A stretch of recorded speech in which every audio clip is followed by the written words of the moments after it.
Hi everyone. So last video we were discussing that how important management is, be it in our daily lives or for every profession, despite of you coming from any background.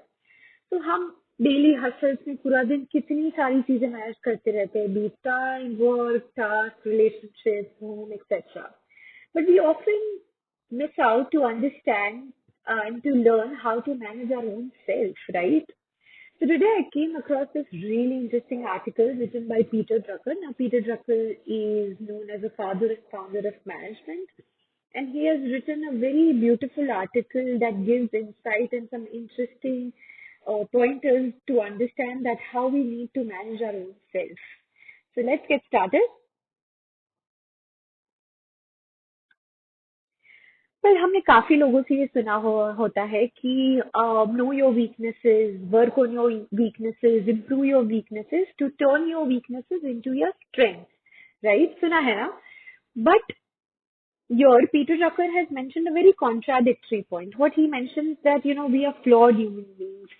हम सबकी कोई ना कोई weaknesses होती है, limitations होती है, and as far as those weaknesses are not creating any barriers in our personal or professional life, and also for the people around us, then we don't need to work on our weaknesses. Just let it be the way it is, and instead we should work on our strengths. We should know the level or accuracy level of our strengths and to try to make our strengths from above average to excellent. And for that, he has mentioned a very interesting method to know the level of our strengths through feedback analysis method. So feedback method is जो हम सबको पता है. We live in an e-commerce era where if we order something, be it food or a product or a service, we always get a feedback form after the service or a product is delivered to share our experience. And that exactly is feedback method. But here in this article, what Peter Drucker has suggested is that we can use the same method to know the accuracy level of our own strength. Now, for example, through this method, we can understand what we perceive the level of our strength are, whereas what the people around us, our colleagues or our relations, perceive our strengths to be. For example, यहाँ पे मैंने सारी strength को तीन parts में divide किया हुआ है. You can create your own metrics, model, whatever you feel like as per your own understanding. This is a very basic structure, not necessarily to be universally implemented, right? You can always innovate and improve things. So I've segregated strengths into three parts based on the skills, which is technical, soft, and personality traits. Now, what I've done is you need to rate your own self from 1 to 10, 10 being the highest and 1 being the lowest. And the same thing you need to share with your colleagues or your relations, and you need to tell them to rate your strengths, what they perceive your strengths are on what level, and then compare both the scores and see what the level of accuracy is. For example, हम अगर यहाँ पे soft skills में देखें report writing में, then what I feel my strength is from 1 to 10 is I've given 7 out of 10, whereas people have given me 8.5 out of 10. Now this is a hypothetical form that I've created, not necessarily these are my strengths, but just for example. So now talking about report writing, I was underestimating myself, whereas people around me feel that I'm 8.5 out of 10. Then I don't need to focus too much on, improving that specific skill. Whereas when it comes to personality trait, I feel that I'm very polite as a person when it comes to my communication. Because I feel that I don't raise my voice or I don't get angry or I don't indulge myself too much into conflicts, etc., etc. So I've given myself 9 out of 10. Whereas people perceive that the level of politeness when it comes to my communication is 7. Then I need to understand and evaluate why people think that it's 7, whereas I feel it's 9. And maybe when I evaluate, I find out that, when it comes to politeness, it's not about limited to not raising a voice or not getting angry, but sometimes it's also about कि मैं शायद बहुत काम हूँ, लेकिन काफी बार बहुत diplomatic, manipulative या सरकास्टिक वे में भी बात करती हो सकती हूँ. So that is not considered as polite for the people who is on the receiving end of that communication, right? So that is the gap that I need to bridge and evaluate that what I feel and perceive the strengths are, what is the level of my strength, and try to make it from above average to excellent. Now, when it comes to understanding how to manage ourselves, the next thing which is mentioned in this article is to understand how do we perform, because every human performs differently, and only few people are aware that how they get things done.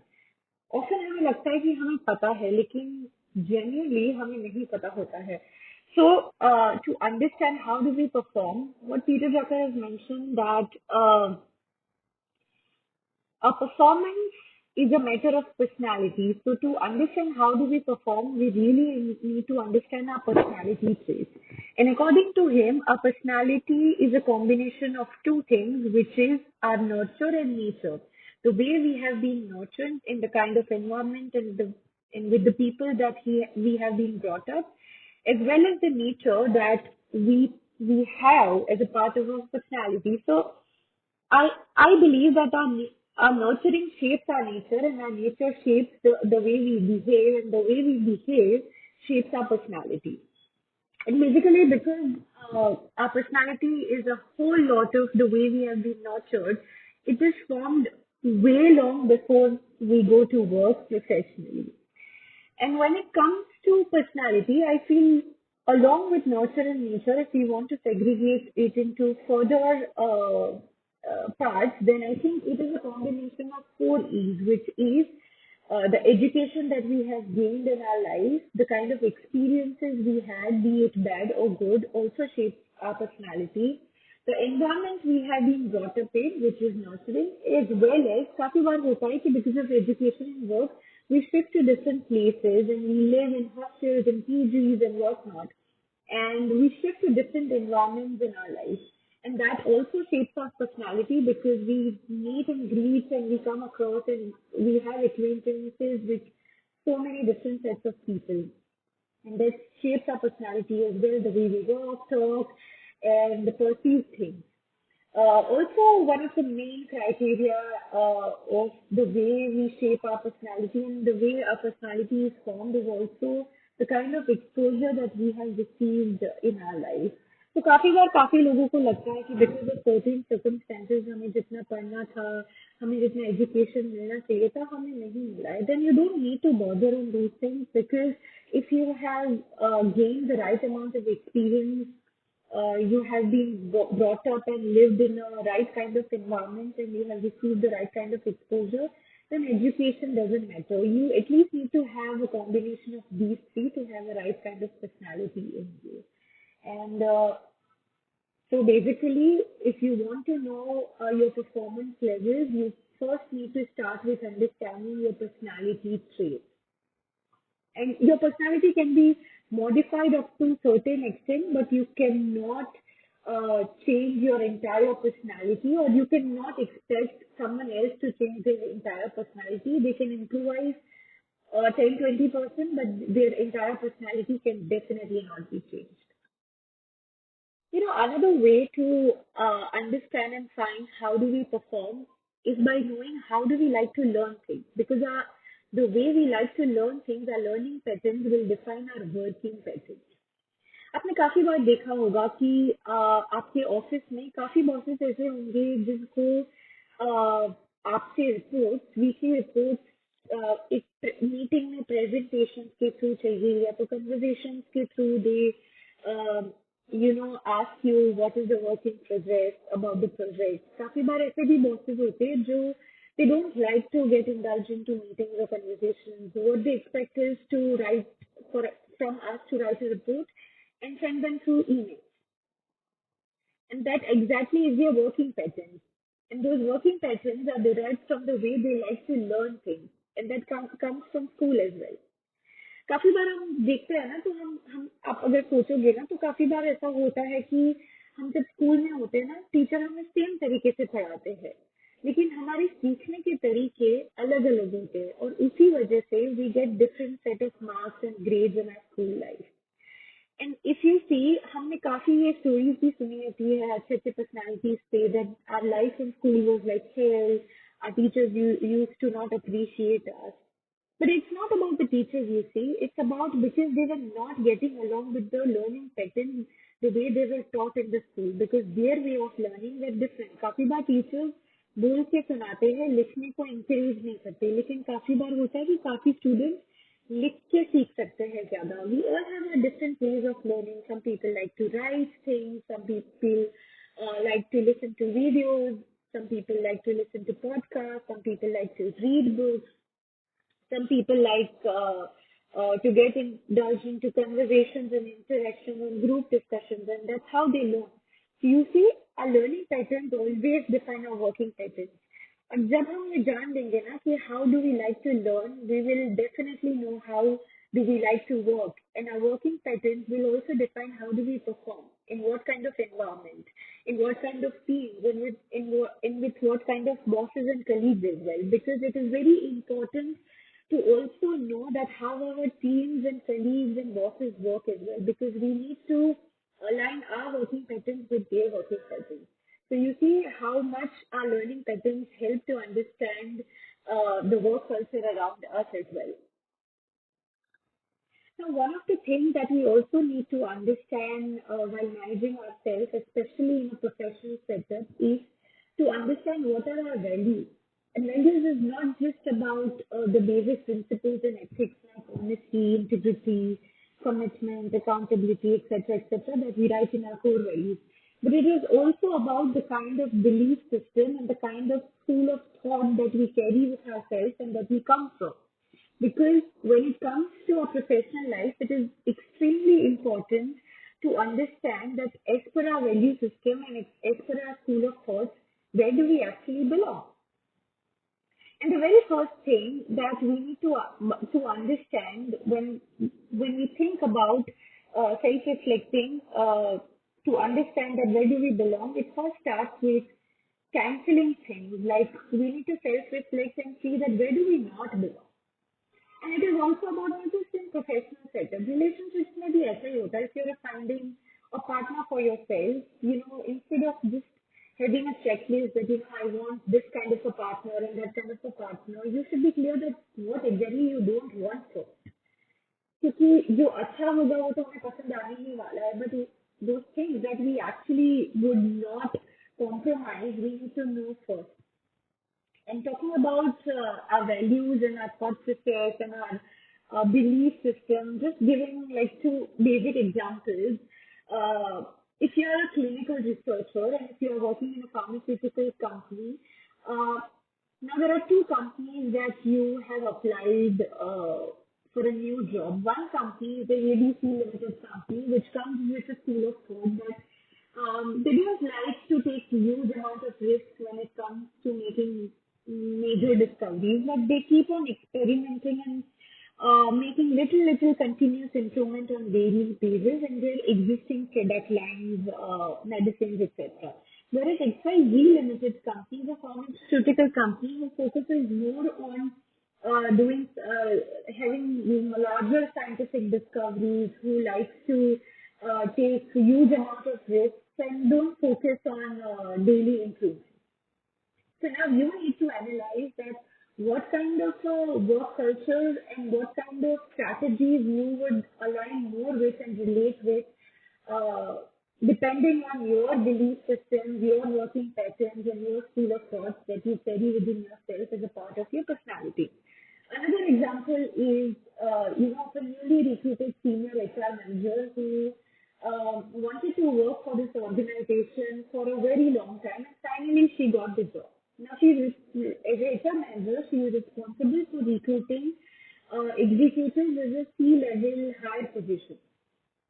Now, the school of thought that she comes from, she always believes in promoting internal employees first. So she always has created in her former organization a skill matrix from which she can analyze and evaluate that who to promote from the internal employees to a higher position.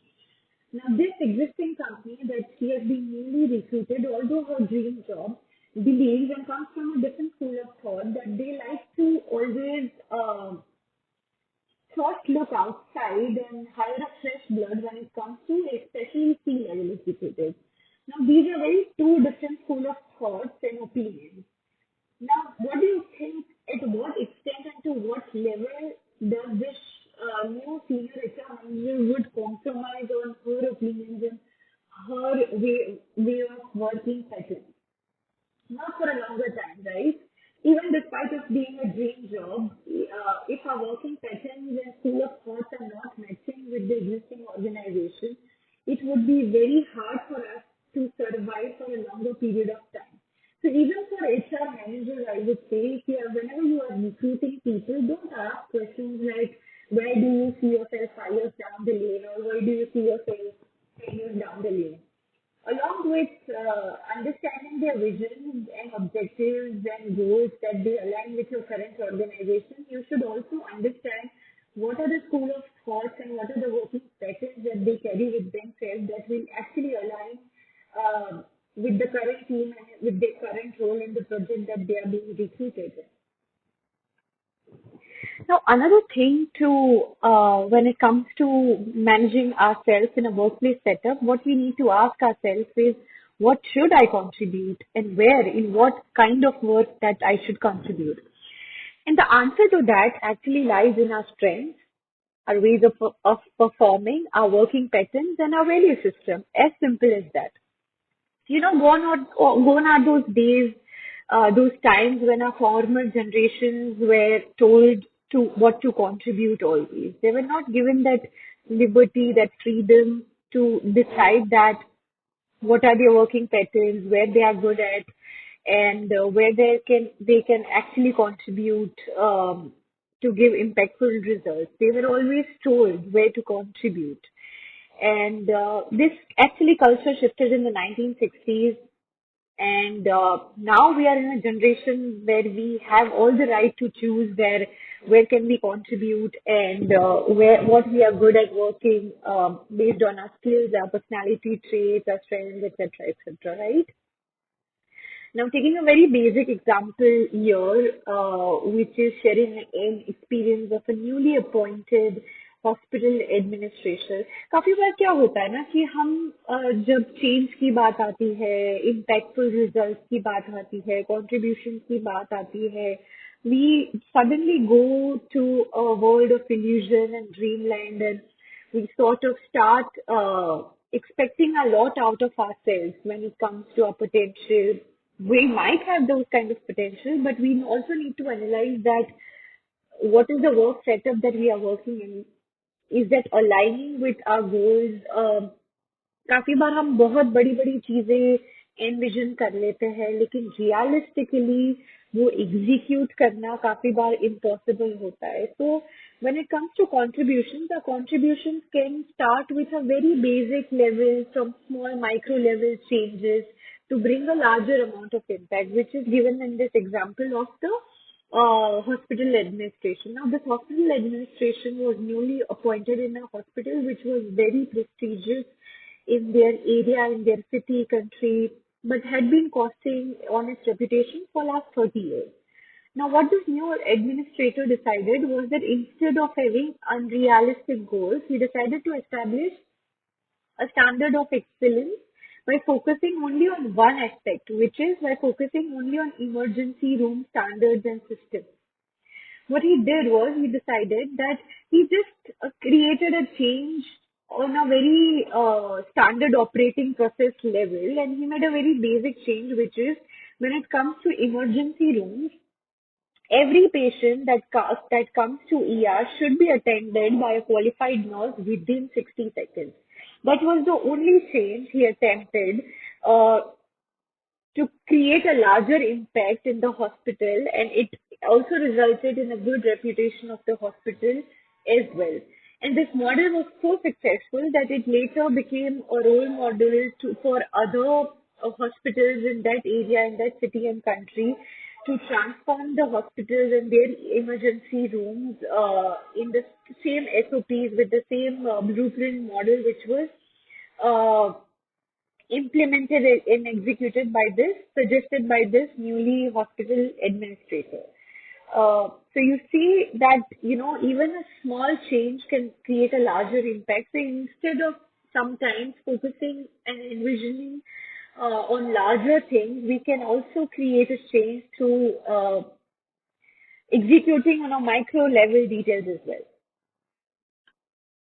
Now, even if you are a freelancer, a solopreneur, an artist, a sports person, basically someone who doesn't have a team to lead or work with, but is a one-man army or a one-woman army in your own profession. But relationship plays a very, very crucial role because even if you are a solopreneur, you definitely need to manage your external relations in your work setup.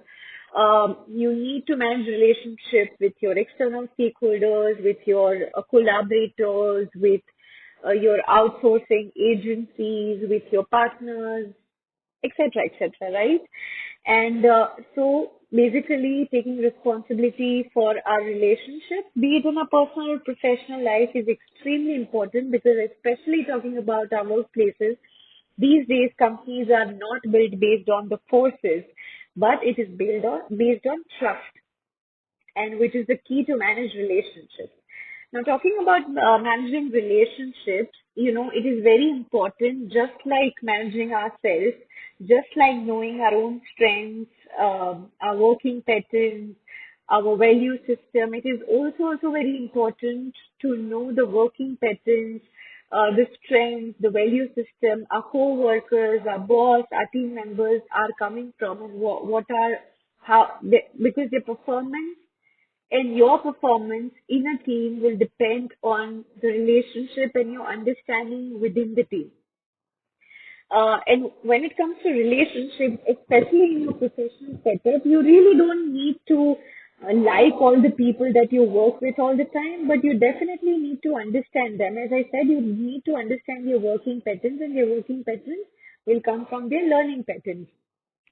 For example काफी लोगों को जैसे मैंने पहले भी बताया कि meeting से ज्यादा चीजें सजेशंस मिलते हैं और नई चीजें इम्प्लीमेंट करने के लिए अलग अलग पॉइंट्स मिलते हैं, फीडबैक भी मिलता है एज अ कंस्ट्रक्टिव फीडबैक. काफी लोग बुक्स पढ़ के नई नई मैनेजमेंट के इम्प्लीमेंटेशन की चीजें सीखते हैं. They don't like to take suggestions from people. Some like to just listen to things and then come to their own conclusion. So everyone has their different working patterns, and it is extremely important in order to work in a team, to manage relationships with your team members, that you understand them in a very well mannered way. तो आप सबने ये word बहुत commonly use किया हुआ सुना होगा, which is said to be midlife crisis. सुना है ना? Now, right now we live in the era of artificial intelligence and technological advancements where we need to upgrade and update ourselves on literally everyday basis. तो काफी बार ऐसा होता है कि once we are in an age somewhere between 45 to 50, we are so tired doing the same monotonous work in the same area, field all the time.